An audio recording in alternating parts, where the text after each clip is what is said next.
नमस्कार दोस्तों, मैं दीपक बिसेन आपके अपने चैनल दीपक इन्फो में आपका स्वागत करता हूं। दोस्तों, पीईबी ने पीएटी प्री एग्रीकल्चर टेस्ट 2024 के साथ ही अपनी पहली अपडेट दे दी है।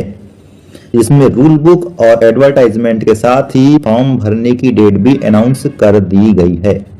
इसका मतलब साफ है दोस्तों कि पीईबी अपनी आगामी भर्ती परीक्षाएं भी तय समय पर ही लेने वाला है। ऐसे में जैसे जैसे परीक्षा की घड़ी नजदीक आ रही है, कैंडिडेट्स धैर्य रखने की बजाय धैर्य खो रहे हैं, विचलित हो रहे हैं। उनके मन में एक अलग ही बेचैनी बनी हुई है। और हो भी क्यों ना, सोशल मीडिया में भी ये करे वो करे, इतने घंटे पढ़े, इतने नंबर लाना जरूरी है, ये सब बातें सुन सुनकर विचलित होना स्वाभाविक है। तो ऐसे में मैंने सोचा कि क्यों ना आपको वास्तविक बातें बताई जाए जो मैंने स्वयं तैयारी के दौरान अनुभव की और सिलेक्शन भी लिया। तो आज हम कैंडिडेट्स के जो कॉमन डाउट्स होते हैं उस कॉमन डाउट्स के साथ इस वीडियो की शुरुआत करते हैं। कैंडिडेट्स के मन में बनने वाला सबसे पहला प्रश्न ये है कि सिलेक्शन के लिए रोज कितने घंटे पढ़ना चाहिए। तो दोस्तों, मैं आपको बता दूं, वैसे तो मुझे ये आज तक सवाल समझ में नहीं आया, रिलेवेंट लगता भी नहीं है। अरे आपके पास सिलेबस है, आपको क्या पढ़ना है, कितना पढ़ना है, ये जब सब पता है तो आप अपनी क्षमता के अनुसार देख लीजिए ना कि आप उस सिलेबस को कितने समय में कितने घंटे पढ़ के कवर कर सकते हैं और प्रॉपर रिवीजन भी कर सकते हैं।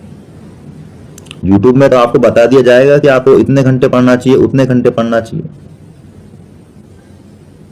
तो वैसे तो आपके पास 24 घंटे पढ़ने के लिए हैं, लेकिन क्या आप ये पूरे 24 के 24 घंटे पढ़ सकते हैं? नहीं पढ़ सकते ना। अगर आप वर्किंग है और आपको जॉब के साथ तैयारी करनी पड़ रही है तो जॉब के बाद का जो समय है उसको अपनी पढ़ाई में लगाएं। और अगर फाइनेंशियल ठीक है, जॉब करने की जरूरत नहीं है, तो आपके पास पूरा का पूरा समय पढ़ाई के लिए है। अब इसमें सवाल ही नहीं उठता कि आपको कितने घंटे पढ़ना है और क्या पढ़ना है। मेरा फाइनेंशियल ठीक नहीं था तो मैंने बच्चों को स्कूल और ट्यूशन पढ़ाने के बाद जो समय बचा उसका ईमानदारी से उपयोग किया। आप भी ऐसा कर सकते हैं। जो भी काम कर रहे हैं उसके बाद बचे हुए समय का अधिकतम उपयोग करें और ईमानदारी से करें। खुद के प्रति ईमानदार होना बहुत जरूरी है। बस मैं इतना कहूंगा कि आपकी जितने देर तक पढ़ने के लिए बैठने की क्षमता है उससे 2-3 घंटे ज्यादा ही पढ़ें। आप अपने पढ़ने की कैपेसिटी को बढ़ाएं, आप अपने पढ़ने के लिए बैठने की औकात को बढ़ाएं। माफ करें, औकात शब्द का प्रयोग किया है, लेकिन आपको पढ़ने की क्षमता को, पढ़ने के लिए बैठने का जो समय है उसको बढ़ाना ही पड़ेगा। तब जाकर के एग्जाम के टाइम आप ज्यादा समय तक पढ़ पाएंगे। और एक बात और बता दूं दोस्तों कि घड़ी थोड़े ही ना डिसाइड करेगी कि आपको कब पढ़ने बैठना है और कब पढ़ करके उठना है। ये तो आप स्वयं डिसाइड करेंगे ना। तो कितना पढ़ना चाहिए, इसका एक ही जवाब है कि इतना समय निकाल लो, इतने घंटे निकाल लो रोज के कि नोटिफिकेशन जारी होने के 1 माह पहले आपका सिलेबस कवर हो जाए और एग्जाम के 1 माह पहले आपका रिवीजन और मॉक टेस्ट ही चले। अब आपको इतना करने के लिए, अपने सिलेबस को कवर करने के लिए, चाहे रोज 10 घंटे पढ़ना पड़े, 12 घंटे पढ़ना पड़े, 15 घंटे पढ़ना पड़े या 4 या 6 घंटे में ही आप अपने सिलेबस को कवर कर लें, ये आप अपनी क्षमता के हिसाब से देख लीजिए।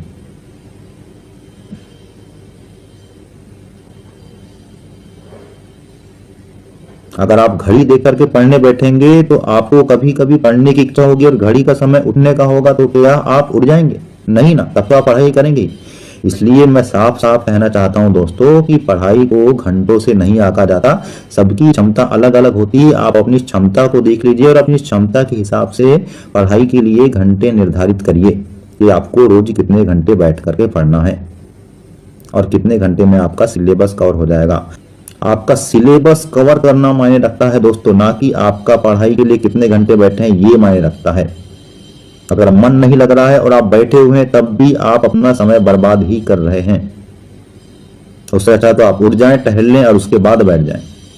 मेन मोटिव आपका सिलेबस निश्चित समय में कवर करने का होना चाहिए। ये नहीं होना चाहिए कि रोज इतने घंटे पढ़ना है। 3 माह में कैसे होगा सिलेक्शन? कई स्टूडेंट का सवाल है कि 3 माह में वो सिलेक्शन कैसे ले सकते हैं।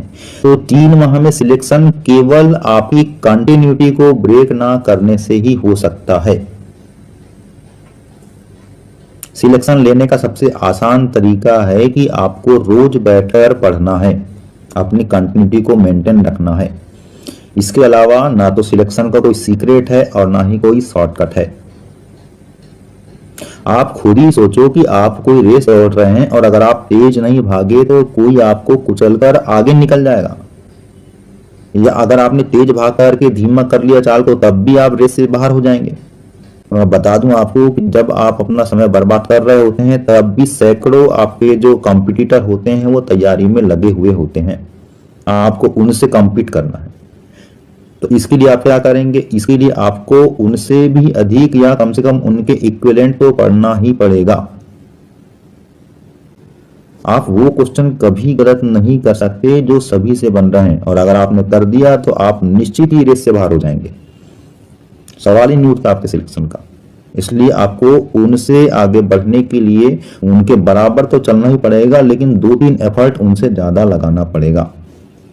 और एक बात और बता देता हूं दोस्तों कि ऐसा कभी नहीं होगा कि आप अपनी एकाग्रता, अपनी इंटेंसिटी को खोए ना, अपने टाइम टेबल में फेल ना हो। ये असंभव है, आप फेल होंगे ही होंगे। अगर आप पढ़ रहे हैं तो आपके 1-2 दिन खराब हो भी सकते हैं, या कुछ घंटे आपके ऐसे ही जा सकते हैं। तो इसका मतलब ये नहीं है कि आपको उन समय जो खराब हुआ है उसके बारे में ही सोचते रहना है और आने वाले समय को भी खराब करना है, बल्कि आप कितना जल्दी उस चीज को भूल करके आगे अपनी पढ़ाई में बैठ जाते हैं ये मायने रखता है। आप फेल होने के बाद कितना जल्दी उठे और आगे बढ़े ये आपके लिए बहुत ज्यादा जरूरी है। आपको बता दूं कि एग्जाम क्रैक करना केवल और केवल कॉन्फिडेंस का ही खेल है, और ये कॉन्फिडेंस आपका बिल्ड कब होगा? ये कॉन्फिडेंस आपका बिल्ड तभी होगा जब आप अपनी कंटिन्यूटी को ब्रेक ना करें, अपनी प्रैक्टिस को इम्प्रूव करते जाएं। अगर आप निरंतर पढ़ाई करते रहेंगे तो निश्चित ही धीरे धीरे आपको स्वयं लगने लगेगा कि मेरा सिलेक्शन हो जाएगा। तैयारी के दौरान जब आपके अंदर एक कॉन्फिडेंस आने लगे कि मेरा सिलेक्शन हो जाएगा, मैं सिलेक्शन ले लूंगा, तो निश्चित मानिए कि आप जरूर सिलेक्शन ले लेंगे। ईश्वर भी उनकी मदद जरूर करते हैं जो अपनी मेहनत पे विश्वास करते हैं और सिलेक्शन के लिए जुनूनी होते हैं। आपकी मेहनत देखकर ही ईश्वर आपका साथ देंगे दोस्तों। तो मायने नहीं रखता कि आपने कितना पढ़ा, क्या पढ़ा। कुछ कैंडिडेट्स के मन में ये बातें भी चलती रहती है कि जिंदगी में कब आराम मिलेगा, कितना पढ़ना पड़ रहा है। तो मैं आपको बता दूं कि जिंदगी कभी भी इजी नहीं होती है, सिलेक्शन के बाद भी नहीं होगी। अगर चप्पल में भी फ्रिक्शन ना हो, घर्षण ना हो, तो आप फिसल कर गिर जाएंगे। ये नेचर, प्रकृति आपको बता रही है कि संघर्ष बहुत ज्यादा जरूरी है। अगर आप आराम चाहते हैं तो केवल मरे हुए व्यक्ति को ही आराम मिल सकता है। मरा हुआ इंसान ही ये एक्सेप्ट कर सकता है कि उसे कोई दर्द ना हो, कोई तकलीफ ना हो, क्योंकि मरने के बाद तो जलाने का भी एहसास नहीं होता। तो अपने पेरेंट्स की फीलिंग को समझिए, आप स्वयं की फीलिंग को समझिए कि आप अगर सिलेक्शन ले लेते हैं तो वो कितना प्राउड फील करेंगे और आप स्वयं कितना प्राउड फील करेंगे। यही बातें आपको इंस्पायर करेगी दोस्तों। तो आखिरी में मैं केवल इतना ही कहना चाहूंगा कि 3 माह में आप सिलेक्शन अपनी कंटिन्यूटी को ब्रेक ना करने से ही ले सकते हैं, और स्वयं पर विश्वास करके पढ़ेंगे तब ही सिलेक्शन ले सकते हैं। आपके पास अभी भी इतना समय है कि सिलेक्शन आपके हाथों में है। कैंडिडेट्स का बार बार पूछा जाने वाला तीसरा क्वेश्चन कि सिलेक्शन के लिए कितने नंबर चाहिए। देखिए, इसका कोई प्रॉपर जवाब मुझे समझ में नहीं आता, और मुझे समझ में नहीं आता है कि ये प्रश्न ही क्यों बना है। अगर एग्जामिनर ने पहले ही डिक्लेयर कर दिया है कि आपका कट ऑफ इतना होगा और आपको फला फला 80-85 नंबर लाना है, तो इसमें तो टेंशन लेने की बात ही नहीं है। फिर तो आपको पता ही है कि आप इतने नंबर लाएंगे और आपका सिलेक्शन हो जाएगा। लेकिन जब पहले से ही कुछ निर्धारित नहीं है तो आपके दिमाग में इतने नंबर लाना है, उतने नंबर लाना है, या आप क्यों सोचते हैं? या इतने नंबर में सिलेक्शन होगा, आप ये क्यों सोचते हैं? अरे अगर 100 नंबर का पेपर है तो आप 100 में 100 लाने का प्रयास करिए ना। 80-85 की बात क्यों सोचते हैं और सुनते रहते हैं। अगर 90 में कट ऑफ रुक गई तो फिर तो आपका सिलेक्शन होने से रहा। तो दोस्तों आपको नंबर्स पर ध्यान नहीं देना है कि मुझे इतने नंबर लाना है उतने नंबर लाना है। आपका ध्यान उस एक सीट पर होना चाहिए जिसके लिए आप पढ़ाई कर रहे हैं, और आप उसके जितने भी अधिकतम नंबर ला सकें उतने लाने का प्रयास करना है, ना कि आपको 80-85 करते रहना है।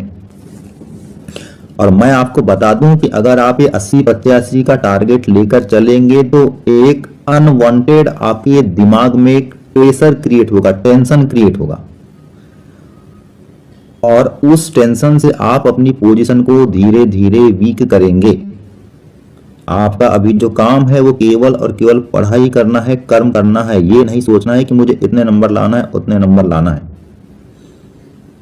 ये सब सोच के दायरे से बाहर निकलेंगे तब ही आप अपना बेस्ट दे पाएंगे और आपके अधिकतम नंबर आ पाएंगे। एग्जाम अगर इजी होगा तो आप आसानी से बहुत अच्छे नंबर ला पाएंगे, और टफ होगा तो बाकियों की तुलना में फिर भी आपके नंबर बहुत अच्छे होने वाले हैं। केवल आप कर्म करते रहिए, नंबर्स के पीछे नहीं भागना है।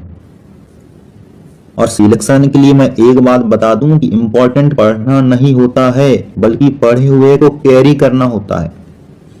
आपको रीड नहीं करना है, आपको स्टडी करना है, और स्टडी करते समय भी आपको टॉपिक्स को एक दूसरे से लिंक करना है, एक फ्लोचार्ट के रूप में पढ़ना है, ताकि आप उसको आसानी से परीक्षा के समय में रिकॉल कर पाएं। क्योंकि परीक्षा के समय जो आप रिकॉल कर पा रहे हैं वास्तव में वही आपके काम आने वाला है, वही आपका एक्चुअल आउटपुट है। इसलिए जो पढ़ रहे हैं उसका प्रॉपर रिवीजन भी होते रहना चाहिए। नंबर्स और सिलेक्शन तो अपने आप आपका होगा, आप देखिएगा।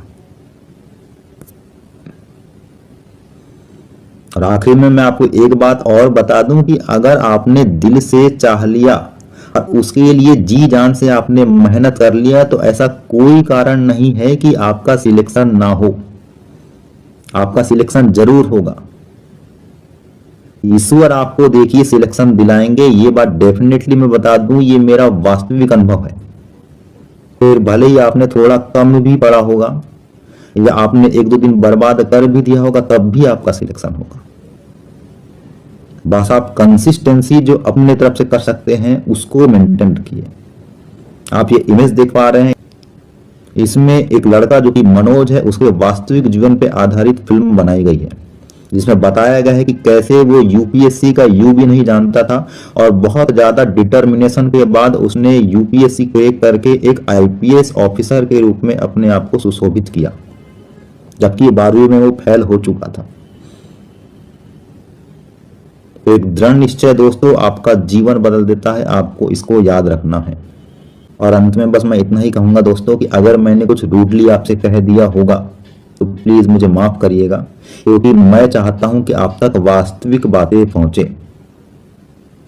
और अगर आपको मेरी बात अच्छी लगती हो तो आप मुझे सपोर्ट करें, मेरे चैनल को लाइक, शेयर और सब्सक्राइब करें।